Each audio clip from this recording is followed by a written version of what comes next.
Este é um mini documentário sobre África, produzido por alunos da UFJF para a matéria História da África, trazendo pessoas, conhecimentos e fatos históricos com o objetivo de mostrar uma África realmente humana.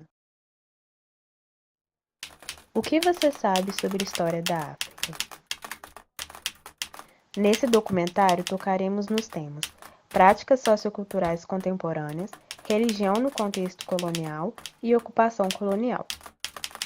As ideias e imagens que povoam cenários mentais de brasileiros e as demais nacionalidades sobre a África e os africanos resultam de um intenso processo de apropriação e invenção do diversificado e heterogêneo conjunto de formas e sentidos utilizados para observar as sociedades daquele continente. Representações formadas por ingredientes herdados de uma longa e multifacetada tradição e por outros fabricados a partir das experiências históricas e diálogos estabelecidos entre esses espaços atlânticos nos 2 últimos séculos. O certo é que boa parte dessas imagens associa os africanos a uma série de leituras depreciativas, apesar de existirem também os esforços em sentido contrário. Na Conferência de Berlim, 1884 a 1885, a corrida para a África já havia começado. Inglaterra, França e o rei Leopoldo da Bélgica, principalmente, já dominavam espaços e realizavam tratados de comércio e soberania com os povos africanos. O encontro pretendia, entre outros objetivos, frear e regular os interesses para impedir o desentendimento entre as nações europeias. Os resultados da conferência ainda falaram de livre comércio, mesmo em caso de guerra, e da regulação das disputas. Não se pretendia uma divisão imediata, que pelas regras acordadas poderia ser onerosa e finalmente definiu-se pela ocupação do interior para a demarcação do território. As justificativas europeias da corrida para a África foram levar a civilização, a religião cristã, a liberdade de comércio, por termo a escravidão e permitir a pacificação no continente. A divisão não levou em consideração os laços políticos que já existiam dentro da África antes da invasão. Existe um imaginário que os europeus foram chegando, dominando, varrendo o continente, mas sabemos que certos elementos foram cruciais para a colonização. Como você descreveria a maneira como ocorreu o processo de colonização europeia no continente africano? Como as variações dos processos, as motivações, o início e seus contextos? O processo de ocupação, né, em Moçambique é um processo longo, né? É um processo em que começa, né, o momento em que portugueses, né, que foi a potência colonizadora de Moçambique, ocupa de fato Moçambique, dá-se mais ou menos nos finais do século XIX, né? Mas assim, os portugueses, eles já estavam em Moçambique há bastante tempo, mais ou menos lá para o século XVI, né? Nessa altura, né, eles estavam em Moçambique, né, mas assim, com intenções comerciais, não era necessariamente colonização. E muitas das vezes eles se encontravam localizados na parte costeira, assim, né, na parte litorânea de Moçambique, que era mesmo, né, para poder fazer comércio, né, e eram lugares muito estratégicos, né, para poder fazer escoamento desses produtos e por aí vai.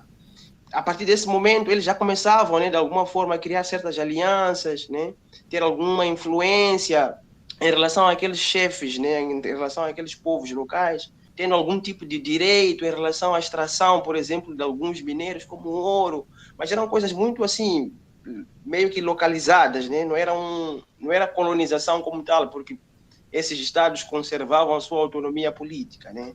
O momento em que os portugueses, de fato, partem para um plano de ocupação mesmo do país, só foi no século XIX, né?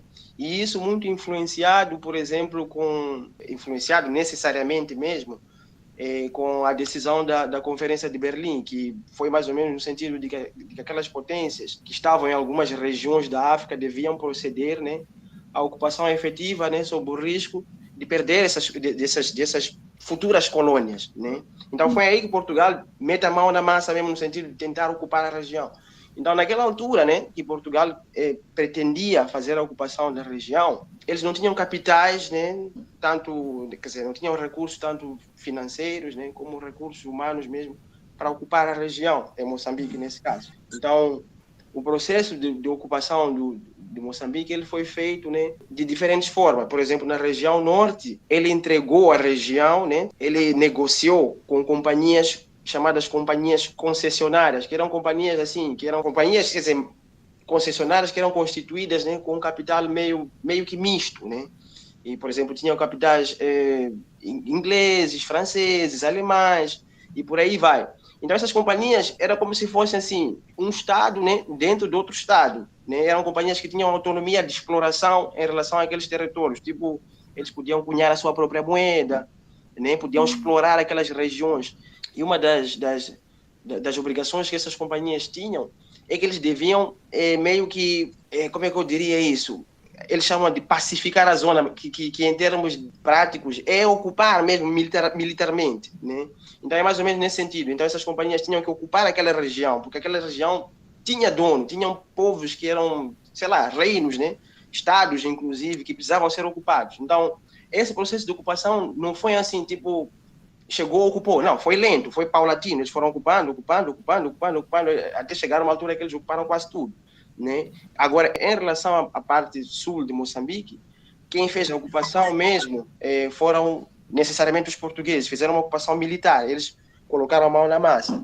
Quer dizer, o processo de ocupação começou mais ou menos, militar nesse caso, começou mais ou menos lá para 1890, né? E foi, né, galopando até mais ou menos 1895, eles já tinham ocupado toda a região. E foi a partir desse momento que eles ocupam, assim, a região sul, foi a partir desse momento que eles começaram a montar, ou seja, implantaram a administração colonial mesmo. Mesmo que algumas regiões lá na parte norte do país não estivessem necessariamente ocupadas, né? A máquina administrativa colonial já havia sido montada na região sul, né?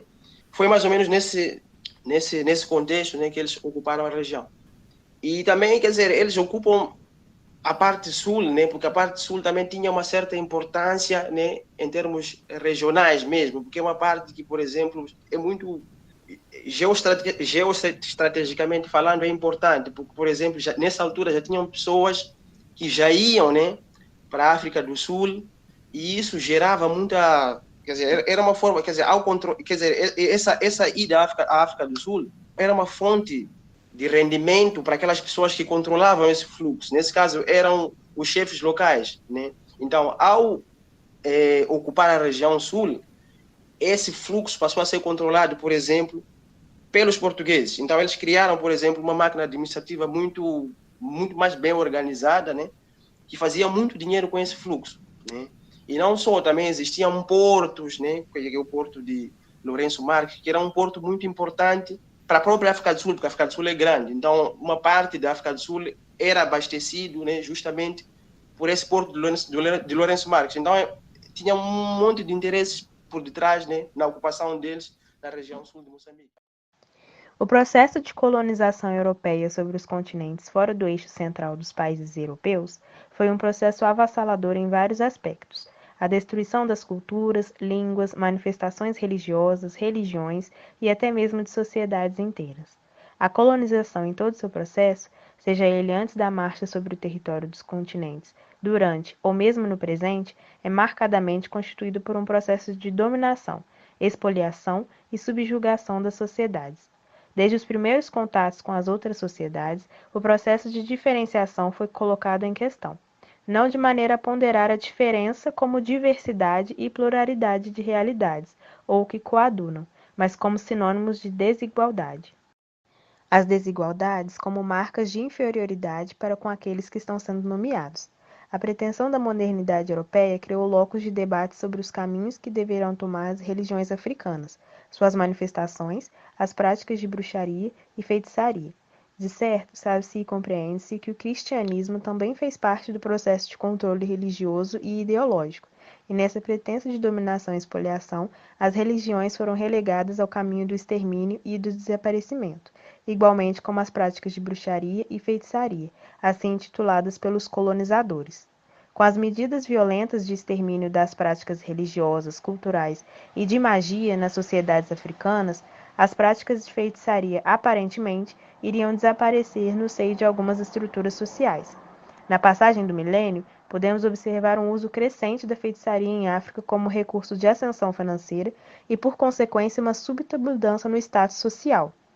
A globalização e todo o aparato moderno científico, tanto das técnicas quanto das formas de organização do trabalho e da sociedade, foram fundamentais para que se criasse uma forma ambivalente de feitiçaria, com novos símbolos e significados, com novas pretensões. Após a contextualização histórica, é necessário entender a conjuntura atual. Nesse sentido, existem doutrinas hoje que buscam trazer outra visão sobre o colonialismo, com uma perspectiva decolonial, rompendo com as estruturas coloniais apresentadas anteriormente.